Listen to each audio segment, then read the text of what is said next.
السلام علیکم اوریدونکو او کتونکو لطیف الله یو واري بیا تاسو ته خپل یوټیوب چینل لطیف الله آفیشل نه مخاطب شو دغه غټو خوشحالو سره زموږ هغه ټول اوریدونکي ټول کتونکي په خصوصي توګه باندې هغه مسافر ورونه چې په دغه وخت کې د دنیا په نړۍ کې خپل مزدورۍ خوارۍ کوي هغوی ته زما له اړخه دغه غټې خوشحالۍ ډېرې زیات مبارک شه. موږ سره نن موجود ده د خیبر پښتونخوا یوه ډېره نوموړه او یوه ډېره تکړه پریزنټره چې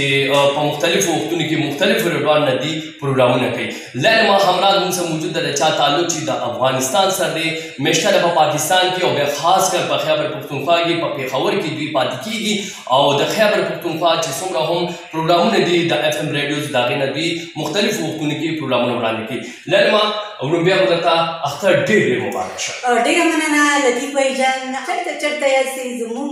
هغه مسافر خویندې ورونو د وطن نه بهر دي هغوی ته هم وایم چې اختر هم ډېر ډېر مبارک شه او خاص کر تاسو ته او ټولو مینوالو ته. لیلما د اختر دغه خوشحالۍ تاسو د اف ام ریډیو په پروګرامونو کې تېر کړ خاص کر د ریډیو تهذیب په پروګرامونو کې څه محسوسوئ؟ ډېر ښه محسوسوم ځکه ما ته ډېر د خوشحالۍ ځای دی ځکه چې دا زما یو شیف دی او زه په خپل په دې چینلونو کې پروګرامونه چې کوم زه ډېر زیات رضا یم ډېر زیات خوشحاله مطمئنه یم او بیا په اختر موقع کې زه په خپله زه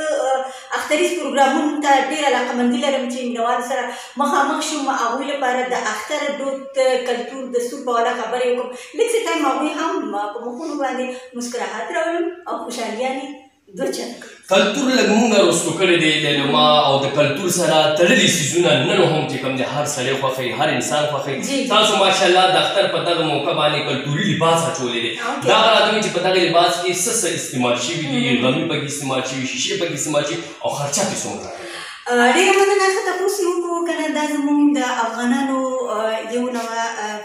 جامې رواج دی چې دوی ته وایي افغاني جامې یعنې ګنډ افغاني ورته وایي.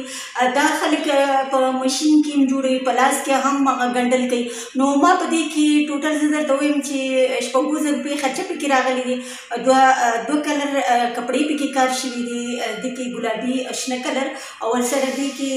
کوم سلبې چې دي هم پکې کار شوي دي لږ څه شان غمي ستارې شیشې پکې کار شوي ځکه چې افغاني جوړه کې خامخا دا کار پکې کېږي. کتونکو که چېرې تاسو هم غواړئ یا هغه ماشومانې یا هغه زنانه چې په دغه موقع باندې یا دغه خوشحالیو کې کلتوري لباس جوړ کړي لیلما همراز دغه ښکلې شانتې لباس تاسو کتو تاسو هم داسې لباس جوړ کړي او خپلې خوشحالۍ هغه یو په ډبه کړي. اختر مو بیا هم